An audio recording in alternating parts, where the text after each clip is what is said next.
Assalamualaikum warahmatullahi wabarakatuh. Perkenalkan, nama saya Safiul Firdaus dari Universitas Papua, jurusan Ilmu Komunikasi Penyiaran 1. Baik, hari ini saya akan mewawancarai seorang bidan yang membuka praktik mandiri di daerah Cilegon. Baik, kita perkenalkan pada Ibu Zahra Alina, AMD KEP. Mohon dipersilakan. Terima kasih Ibu sudah menyempatkan waktunya. Baik Ibu, apa kabarnya hari ini? Alhamdulillah baik. Baik Ibu, di sini saya akan mewawancarai tentang ibu hamil di masa pandemi ini. Bisa kita mulai Ibu? Oh iya bisa. Pertanyaan pertama, apa wanita hamil berisiko lebih tinggi terkena COVID-19? Oh iya, ibu hamil bisa dikatakan beresiko tinggi ya terhadap COVID-19 ini. Sebab jika ibu hamilnya itu memiliki penyakit seperti hipertensi,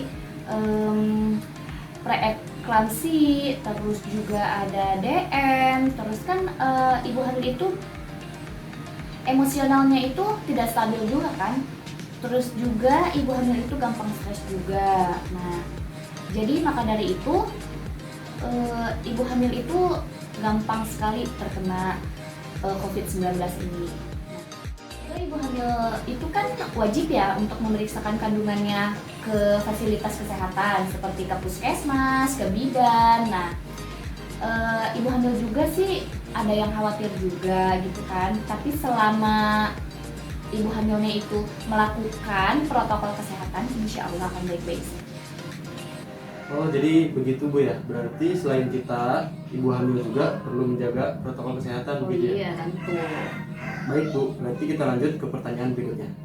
Bagaimana wanita hamil melindungi diri dari COVID-19? Mematuhi protokol kesehatan selama pemeriksaan rutin selama kehamilan sih nggak apa-apa ya, asal ibu hamilnya itu tidur yang cukup, minum vitamin, dan juga perbanyak air putih, dan juga tidak cemas, selalu bahagia. Kan ibu hamil itu melakukan perubahan hormon ya, jadi tingkat emosinya juga naik turun gitu ya.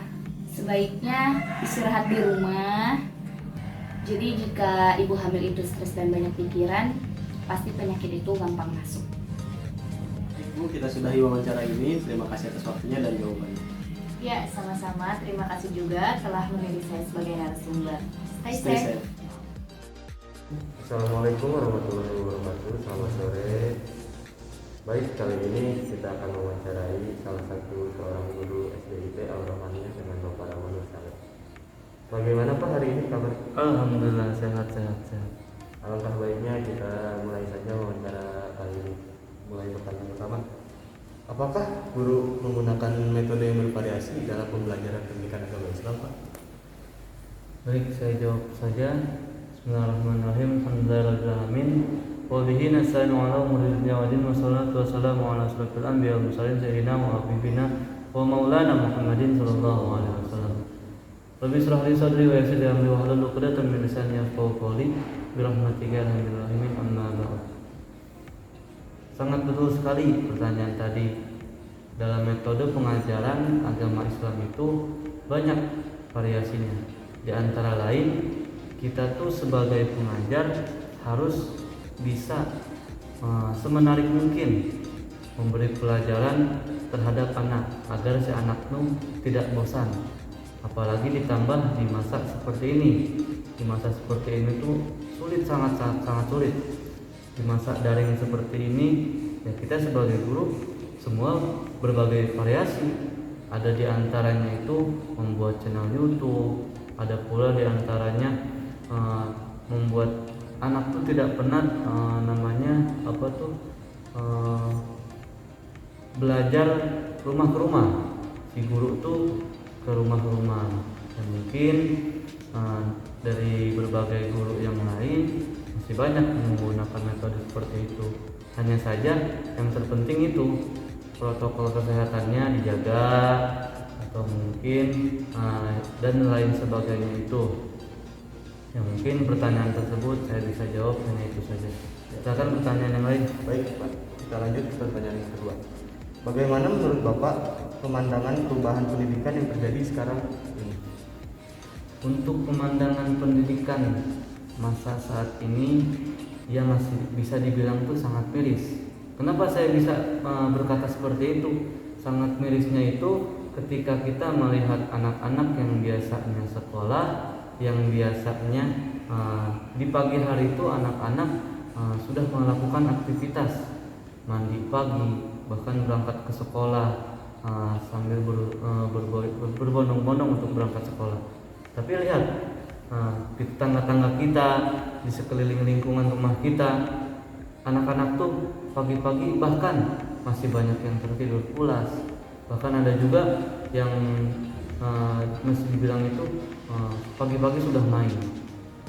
Kadang kan orang tua berbicara seperti ini, kenapa sih sekolah tuh nggak masuk saja, ngabisin duit orang tua? Kenapa itu halnya?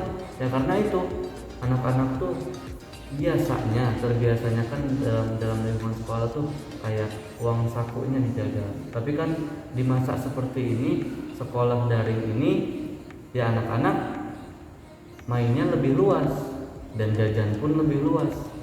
Gitu. Jadi di masa seperti ini ya sebutkan saya tuh secara menurut saya tuh miris. Karena mirisnya apa? Ya dalam ekonomi orang tuanya tidak memungkinkan untuk jajan si anak. Dan dari segi pendidikan, anak pun nggak semua bisa menerima pelajaran melalui online atau lewat handphone. Ada juga karakter anak kan berbeda-beda. Ada yang anak menerima bisa langsung diterima, misalkan tatap muka seperti itu. Ada juga anak yang hanya dijelaskan melalui video virtual seperti itu ngerti. Dan kebanyakan yang saya alami itu tidak mengerti anak-anak, harus dikasih arahan juga dari orang tuanya. Dan mungkin kita sebagai guru pun harus lebih ditekankan lagi terhadap orang tuanya. Mungkin itu saja. Baik Pak, terima kasih untuk wawancaranya kali ini. Terima kasih jawabannya. Mohon maaf atas waktunya diganggu sedikit. Ya, terima kasih. Wassalamualaikum warahmatullahi wabarakatuh. Ya, sama-sama. Waalaikumsalam warahmatullahi wabarakatuh. Assalamualaikum warahmatullahi wabarakatuh. Saat ini saya lagi bersama Mbak Alfiah Tunisa, pengusaha skincare daerah Jalan Abdul Fatah, Kampung Tapos Tengah. Bagaimana kabarnya hari ini, Pak? Alhamdulillah baik. Baik, kita mulai saja wawancaranya. Mulai ke pertanyaan pertama. Bagaimana menurut Mbak kondisi keuntungan dan kerugian bisnis Anda? Untuk keuntungan sih kita lumayan besar ya, dari keuntungan 20.000 sampai 60.000 per paket ini. Kita dapat keuntungan bisa sampai 20 sampai 60.000. Untuk kerugiannya kita nyaris nggak ada kerugian karena ini produknya nggak cepat basi juga, jadi awet bisa nyampe 1 bulan. Dan omset kita sebulan itu bisa nyampe 30 sampai 20 jutaan, lumayan lah ya. Tapi semenjak Covid kita emang ada sedikit menurun karena mungkin banyak yang dipecat atau apa gitu. Agak berkurang juga sih peminatnya sekarang. Baik, lanjut ke pertanyaan kedua. Bagaimana produk Mbak bisa menjawab keinginan pasar saat ini? Gimana ya? Kita kan dari setiap paket ini kita ada keluhan. Misalkan primatnya punya keluhan jerawat, kita ada untuk kulit hitam, untuk usang, untuk berminyak juga. Jadi setiap keluhan pasti ada solusinya. Jadi semua yang mereka inginkan pasti kita punya, kayak penunjang, kayak bedak, lipstick, segala macam kita ada. Jadi semuanya udah lengkap sih. Jadi nggak ada yang perlu diragukan lagi. Untuk produknya semua udah lengkap. Terima kasih untuk wawancaranya hari ini. Pak ingin mempromosikan produknya sendiri? Oh boleh, kalau misalkan kalian mau order, boleh ke Shopee-nya juga ada. Kita dari FB juga bisa. Kita jual dari FB, Instagram, terus Shopee sama WA. Kalau misalkan mau order bisa kontak nomor saya ya. Kasih Pak ya. Ya, terima kasih. Assalamualaikum warahmatullahi wabarakatuh. Waalaikumsalam warahmatullahi wabarakatuh. Saat ini saya sedang mewawancarai salah satu driver atau supir pribadi ulama yang bernama Bapak Wahyu. Bagaimana kabar Bapak Wahyu saat ini? Alhamdulillah kabar saat ini saya baik. jika saya tidak merepotkan atau mengganggu waktunya, saya ingin mewawancari Bapak tentang pengangguran di negeri ini. Boleh. Baik, kita mulai saja wawancaranya. Mulai pertanyaan pertama. Pada masa pandemi ini, apa semakin banyak pengangguran di negeri ini?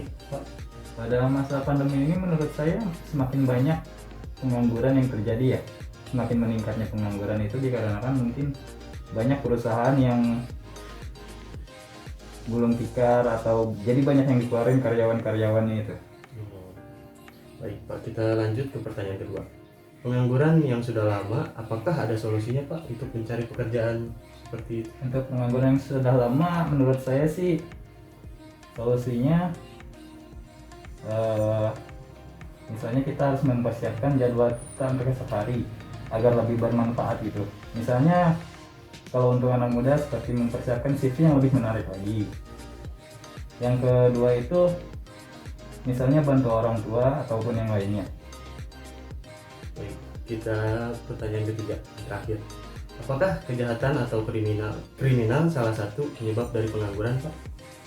Kejahatan dan kriminal ya. Menurut saya ya itu berdampak dari pengangguran karena ekonomi mereka yang semakin memburuk, terus waktu uang yang semakin ada itu yang meningkat, jadi dari situ meningkatnya kriminal. Oke, baik. Apa ada pesan-pesan Pak untuk pengangguran di negeri ini? Menurut saya pesan-pesan untuk pengangguran saat ini lebih semangat, jangan pantang menyerah gitu ya, lakukan apa yang terbaik untuk negeri ini. Siap, baik. Pak, terima kasih untuk wawancaranya. Terima kasih untuk waktunya. Wassalamualaikum warahmatullahi wabarakatuh. Waalaikumsalam. Kesempatan untuk mewawancarai videografer acara wedding dan lainnya dengan Bro Restu. Sekarang saya lagi berada di kediaman Bro Restu, yaitu di studio dia. Bagaimana kabarnya hari ini Bro Restu? Alhamdulillah baik. Bang sendiri gimana? Alhamdulillah baik. Bang, kalau gak keberatan, gue boleh gak nih mewawancarai dulu Bang? Gak boleh bang. Jangan gitu dong. Boleh. Serius dong. Serius ya? Oke, kita serius. Baik, kita mulai saja wawancaranya. Pertanyaan pertama. Apakah benar kenakalan remaja bisa disebut dengan kreativitas remaja Bang? Kreativitas remaja. Mungkin kalau menurut saya, karena kan pemuda sekarang itu menganut paham bahwa dia terlihat beda itu dia keren. Makanya pemuda sekarang itu lebih banyak yang dia lebih ingin berekspresi lah ibaratnya ya. Contoh kayak misalnya dia untuk para remaja sekolah misalnya dia tawuran, mungkin menurut dia itu terlihat keren, tapi menurut yang lain kan belum tentu. Benar. Untuk kalau misalnya kayak perempuan-perempuan yang lain memakai baju yang tidak senonoh, ibaratnya memakai baju yang terlihat auratnya ataupun sebagainya. Oke, kita lanjut ke pertanyaan kedua Bang. Kenakalan remaja seringkali meresahkan di lingkungan masyarakat nih. Ya bukan. Lalu bagaimanakah tanggapan Bro Restu mengenai hal itu? Nah, seperti yang tadi saya bilang, emang sebenarnya kenakalan remaja itu menurut saya meresahkan di lingkungan masyarakat. Karena yang ambil contoh mungkin kayak tadi tawuran, atau minum minuman keras di tempat umum, yang pada akhirnya kan sehabis minum itu mungkin mereka berekspresi dengan yang mungkin ngelantur segala macam. Bikin onar. Iya, akhirnya kan mungkin ngancurin barang yang gak jelas, padahal bukan milik dia. Benar. Gitu Bang. Oke, kita lanjut ke pertanyaan ketiga nih Bang. Apakah betul jika kenakalan remaja salah satunya disebabkan karena kurangnya perhatian dari orang tua? Nah ini sih Bang yang belum penting menurut saya. Karena kan kedua orang tua itu mengambil peran penting bagi setiap anaknya. Ketika anak dididik dengan tidak sewajarnya atau tidak memenuhi perhatiannya, mungkin bisa aja si anak itu akhirnya dia mencoba untuk liar, mencoba hal-hal yang baru yang mungkin menurut dia itu salah, tapi akhirnya dia coba. Mungkin emang awalnya itu coba-coba, tapi kan selepasnya kita nggak tahu kita bakal betah di situ atau enggak. Mungkin ada pesan-pesan bang untuk remaja yang salah pergaulan atau yang sering bikin onar begitu bang, mungkin ada pesan apa ya? Ngerokok dulu ya? Oh boleh bang, silakan bang. Abang nggak ngerokok? Kalem bang, lanjut aja bang, sambil ngerokok bang, sambil kata-kata terakhir buat pesan-pesan buat remaja saat ini. Oke.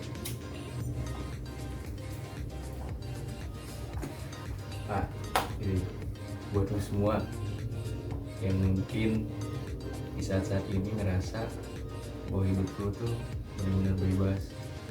Karena emang gue nyadari bahwa di masa-masa remaja itu masa-masa yang sedang nyari kebebasan. Ibaratnya freedom lah, sesuka hati lu segala macem. Tapi inget bro, lu masih punya Tuhan yang mesti lu kejar. Bukan cuma dunia yang terus lu kejar. Bukan gitu bang. Benar sekali bang. Nah, kita ambil contoh mungkin kayak yang sekarang banyak banget kayak, maaf nih ya, ambil duluan, ketangkap narkoba, Banyak minum banget. minuman keras, pembegalan, segala macamnya lah. Dan mungkin rata-rata masyarakat umumnya ya pelakunya itu ada juga yang di bawah umur. Nah, buat lu semua, kita boleh gaul, tapi ingat, kita punya iman bro, yang mesti kita jaga, yang mesti kita taati, yang mesti kita patuhi. Entah itu agama lu apa, itu cuma satu atau dua. Contoh kita ambil mungkin soal kesopanan, akhlak lu mungkin lebih dijaga, attitude lu lebih dijaga, jangan semena-mena lah. Walaupun niat lu itu berekspresi di masa muda lu, cuma kan gak semua orang suka sama apa yang lu lakuin. Oke. Terima kasih bang atas waktunya, atas jawabannya. Semoga diterima oleh remaja-remaja saat ini yang salah pergaulan. Beres nih? Beres bang. Ngapain lama-lama kita? Kurang nanyanya. Yaudah bang, kita akhiri saja wawancara ini. Assalamualaikum warahmatullahi wabarakatuh.